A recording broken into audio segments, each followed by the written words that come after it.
পুরী। এই নামটা শুনলেই জগন্নাথ দেবের সাথে আমাদের মাথায় আসে পুরীর বিশাল সমুদ্র সৈকতের কথা। কথায় বলে পুরীর মতো উত্তাল ঢেউ নাকি আর কোথাও নেই, আর সেই উত্তাল সমুদ্রের টানেই সারা বছরই মানুষের ঢল নামে বিচগুলিতে। কিন্তু আজ এই ভিডিওতে আমি তোমাদেরকে খোঁজ দেব এমন এক বিচের, যেখানে গেলে মনে হবে যেন তোমরা কোনো পার্সোনাল বিচে এসে গেছো। সেখানে থাকবে না কোনো রকমের এন্ট্রি ফিস, থাকবে না কোনো মানুষের ঢল। সেই নতুন সমুদ্র সৈকতটার নাম, নিয়মাবলী সহ সমস্ত তথ্য দেওয়া থাকবে আজকের এই ভিডিওটিতে। তো অবশ্যই আর কথা না বাড়িয়ে চলো ইন্টারেস্টিং এই ভিডিওটা এবার শুরু করা যাক।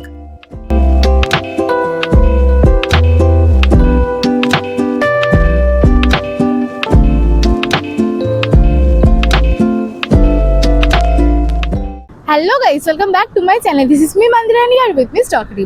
সো গাইস, এখন আমি দাঁড়িয়ে রয়েছি পুরীতে। পুরীতে আসলে সি বিচ মানেই আমরা ভাবি Swargadwar beach, light house beach কিংবা গোল্ডেন বিচের কথা। তবে আজকে আরেকটা অন্য নতুন বিচের সন্ধান কিন্তু দিতে চলেছি তোমাদেরকে এই ভিডিওটাতে। আমি গ্যারান্টি দিয়ে বলতে পারি তোমরা অনেকেই কিন্তু এখনো পুরীর সেই গুপ্ত বিচের কথা জানো না। এই বিচটা জানো তো, কোনো রকমের এন্ট্রি ফিস নেই। আর তোমরা যারা আমার মতো ফটো তুলতে ভালোবাসো তাদের কিন্তু এই বিচটা জাস্ট দারুণ লাগতে চলেছে। তাই কিভাবে তোমরা সেই বিচটাতে যাবে, তার নাম কি, সেখানে কি কি ফেসিলিটিস রয়েছে, কি কি অসুবিধা রয়েছে, সবটা তোমাদেরকে আমি ঘুরিয়ে দেখাবো আজকের এই ভিডিওটাতে। অবশ্যই কিন্তু ভিডিওটা শেষ পর্যন্ত দেখতে ভুলো না। আর যদি কেউ আমার চ্যানেলে প্রথমবার এসে থাকো, হাই আমি মন্দির, অবশ্যই চ্যানেলটাকে সাবস্ক্রাইব করে দিও। So without any further delay let's get into the video.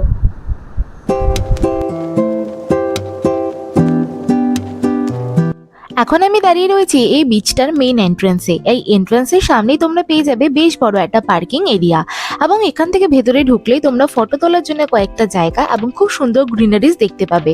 বেশ কিছু নিয়মাবলীও কিন্তু এখানে রয়েছে, তোমরা স্ক্রিনটা পজ করে দেখে নিতে পারো। আর খুব সুন্দর একটা গার্ডেন এরিয়াও কিন্তু তোমরা দেখতে পাবে একদম এন্ট্রির মুহূর্তেই।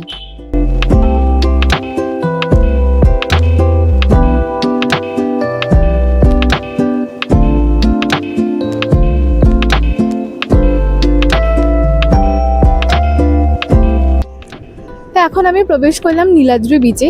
আমরা এখানে গোল্ডেন বিচে তো সবাই এসে থাকি, যেটাকে আমরা জানি ব্লু ফ্ল্যাগ বিচ বলো। বাট ঠিক তার পাশে কিন্তু রয়েছে নীলাদ্রি বিচ, যেখানে কিন্তু তোমরা এন্ট্রি ফিজে কোনো টাকাই দিতে হবে না, একদমই ফ্রি এন্ট্রি। তার মানে কিন্তু এমনটা নয় যে এখানে লোকজন খুব বেশি আসে বা একদমই অপরিষ্কার, একদমই বলতে গেলে তার উল্টোটা। কারণ এখানে লোকজন আসে অনেকটাই কম, কারণ অনেকেই জানি না, মানে এইটা আমার পুরীতে তৃতীয়বার। বাট আমি রিসার্চ করে তারপরে কিন্তু প্রথমবার এখানে এসেছি। এর আগে আমি জানতামই না যে এই বিচটা এক্সিস্ট করে। এরকম আমার মতো অনেকেই রয়েছে, আবার এমন অনেকেই হয়তো থাকবে যারা এই ভিডিও দেখে, আমার ভিডিও দেখে জানতে পারবে এই বিচের কথা। তো আমি তোমাদেরকে বলে দিচ্ছি লোকেশনটা। বাট বিচটা কিন্তু দেখতে খুব সুন্দর। যারা আমার মতো ফটো তুলতে পছন্দ করো, সেজে গুজে এসে যে কিন্তু এখানে প্রচুর প্রপস পেয়ে যাবে, খুব সুন্দর সুন্দর ফটোগ্রাফি তোমরা করতে পারবে। তাছাড়া বিচটাও কিন্তু প্রচণ্ড পরিষ্কার, স্নান করার জন্য তো তোমরা আসতেই পারবে। বিচে লাগোয়া কিন্তু একটা এখানে পার্ক মতো রয়েছে, তো বাচ্চাদের সাথে আসলে কোনো রকম অসুবিধা হবে না। এখানে প্রচুর গাছপালাও দেওয়া রয়েছে, খুব সুন্দর সুন্দর এখানে যে স্যান্ড আর্টস রয়েছে সেগুলোও তোমরা দেখতে পাবে। তাছাড়া কিন্তু এখানে যে তোমরা স্নান করার সাথে সাথে, ফটো তোলার সাথে সাথে সারাক্ষণ তোমরা এখানে বসে সময়ও কাটাতে পারবে। কারণ এখানে বেশ কিছু চেয়ার্সও প্রোভাইড করা হয় 20 টাকা পার আওয়ার্সে। তো বসে তোমরা যদি নির্জনে কোনো সমুদ্র সৈকতে থাকতে চাইছো, যেখানে তোমরা প্রচুর ভিড় পাবে না কিন্তু পরিষ্কার হবে, আবার টাকাও খুব একটা লাগবে না কারণ এন্ট্রি ফি নেই, তাহলে কিন্তু এই বিচটা অবশ্যই একবার তোমরা ভিজিট করতে পারো। এবার চলো বিচের কোন কোন অংশে কেমন কি প্রপস রয়েছে, চারপাশটা কেমন দেখতে, সেটা একবার তোমাদেরকে ঘুরিয়ে দেখিয়ে দিই।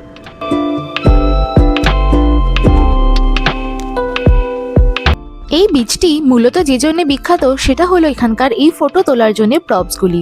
খুবই সুন্দরভাবে একদমই একটা ক্রিয়েটিভ ওয়েতে সাজানো একটা বিচ তোমরা বলতে পারো, যেখানে তোমরা সমস্ত যে গার্বেজ রয়েছে, লাইক কোনো রকমের প্লাস্টিক, বাঁশ, অনেক ধরনের প্লাস্টিকের বোতল, এসব দিয়েই কিন্তু সাজানো রয়েছে। এই জেলিফিশটা যেমন দেখতে পাচ্ছ, তেমনই রয়েছে একটা কাঁকড়া, তেমনই রয়েছে অনেক মাছের তৈরি কিছু আইটেমস, যেমন তোমরা এখানে দেখতে পাচ্ছ।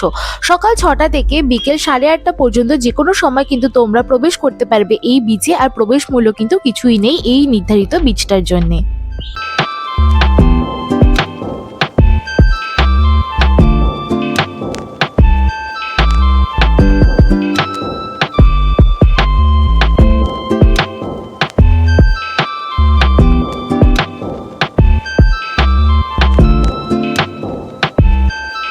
তোমরা যারা আমার মতো ফটো তুলতে পছন্দ করো তারা এত সুন্দর সুন্দর জায়গার সাথে এত নির্জন একটা সমুদ্র সৈকত তো পেয়েই যাবে।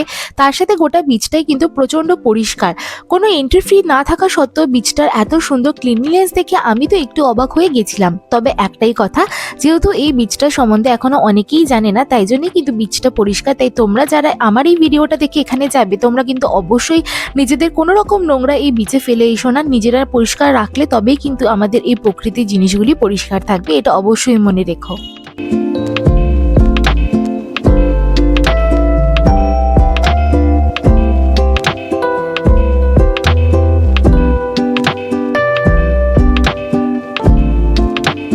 বিকেলবেলা খুব সুন্দর সুন্দর স্যান্ড আর্টসও কিন্তু দেখতে পেয়েছিলাম আমি এই নীলাদ্রি বিচে।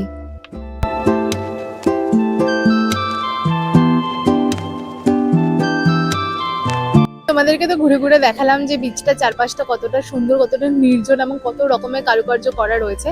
তো এখন আমরা বসেছি, আমরা বিচ ম্যাট নিয়ে এসেছি, সেই পন্ডিচেরির বিচ ম্যাটটা ক্যারি করছি, নিয়ে এসেছি। চলো তোমাদের সাথে শেয়ার করি আমরা চোখের সামনে এখন কি দৃশ্য দেখতে পাচ্ছি। যদিও আমি সানসেট দেখবো বলে এসেছিলাম, বাট আকাশে এখন মেঘ রয়েছে, সানসেট তো হবে না, বাট যাই হোক সন্ধে অবধি থাকি, দেখি। এই সমুদ্র দেখতে আসার জন্যই বারবার এত জায়গায় ছুটে ছুটে যাওয়া, সেই সমুদ্রকে চোখের সামনে দেখার থেকে ভালো অনুভূতি আমার কাছে অন্তত কিছু নেই। তো চলো সেই দৃশ্য এবার তোমরা কিছুটা আমার সাথে এনজয় করে নাও।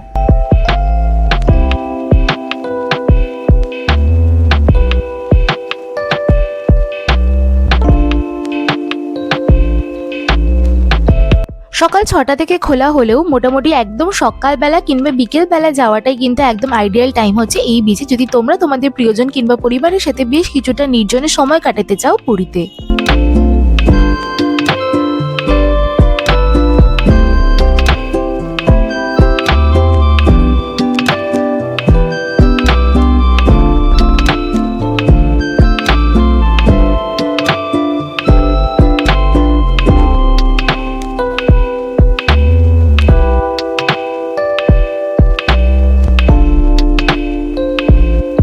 তো গাইস, জাস্ট আমি ফিরে এলাম নীলাদ্রি বিচ থেকে। যেমনটা তোমাদেরকে প্রথমেও বললাম যে এর আগে আমরা গোল্ডেন বিচে হয়তো অনেকেই গেছি, বা তার পাশে যে এত সুন্দর নির্জন একটা এত ভালোভাবে সাজানো একটা ব্রিজ ছিল সেটা তো এর আগে আমি জানতাম না। তো আশা করি আমার এই ভিডিও থেকে তোমরা অনেকেই জানতে পারলে নতুন এই বিচটার কথা, এবং আশা করি নেক্সট তোমাদের যে পুরী ট্রিপ রয়েছে তো সেখানে তোমরা অবশ্যই এই বিচটাকে একবার এক্সপ্লোর করবে। এখানে খুব সুন্দর সুন্দর ফটো তোলার জায়গা রয়েছে, যেমনটা তোমাদের দেখালাম। আমি একটুখানি বিকেলের দিকে চলে গেছিলাম, মেঘ ছিল, সেভাবে সানসেট তো দেখতে পাইনি, বাট তোমরা যদি একটু 4টের দিকে চলে যাও তাহলে খুব সুন্দর সময়টা কাটাতে পারবে, বিকেলবেলায় বেশ ভালো লাগবে। প্লাস এন্ট্রি ফি নেই, প্লাস যাদের বাচ্চা আছে তাদের ওখানে একটা পার্কও পেয়ে যাবে। আর তোমাদের বলে দিই, লোকেশনটা আমি দেখানোর চেষ্টা করেছি, বাট তবুও যদি তোমরা না বোঝো, তো বেসিক্যালি যে গোল্ডেন প্যালেস হোটেলটা রয়েছে, যেটা রয়েছে গোল্ডেন বিচের একদমই সামনে, সেই সেম রাস্তাটা ধরে তোমরা একটু এগিয়ে আসবে, আসলেই তোমরা নীল রঙের একটা বোর্ড দেখতে পাবে নীলাদ্রি বিচে। যদি তোমরা অটো করে আসো তাহলে তো বলতেই পারবে স্ট্রেট, আর নইলে তোমরা মানে যে গোল্ডেন বিচটা রয়েছে সেখান থেকে যে মেন রোডে উঠছো সেখান থেকে আর সোজা এগিয়ে যাবে হচ্ছে স্টেশনের দিকে, তাহলেই তোমরা নীলাদ্রি বিচে যে পোস্টারটা রয়েছে সেটা দেখতে পাবে। সেখান থেকে ডান দিকে ঢুকলে তোমরা পার্কিং এরিয়া দেখতে পাবে, তারপরে আস্তে আস্তে তোমরা পেয়ে যাবে হচ্ছে যে মেন গেটটা রয়েছে সেইটা। তো এই ছিল মোটামুটি ইনফরমেশন, আশা করি তোমাদের একটা নতুন কিছু সন্ধান দিতে পারলাম। তাই ভিডিওটা যদি ভালো লেগে থাকে তাহলে অবশ্যই একটা লাইক করে দিও, সাবস্ক্রাইব করে দিও আমার চ্যানেলটাকে। আর পুরী সিরিজে একটা ভিডিও মিস করো না, কারণ প্রচুর ইন্টারেস্টিং কন্টেন্টস কিন্তু আমি শুট করতে চলেছি পুরীতে। তো দেখা হবে খুব তাড়াতাড়ি নতুন একটা ভিডিওর সাথে। ততদিন শেষে বাই বাই, জয় জগন্নাথ।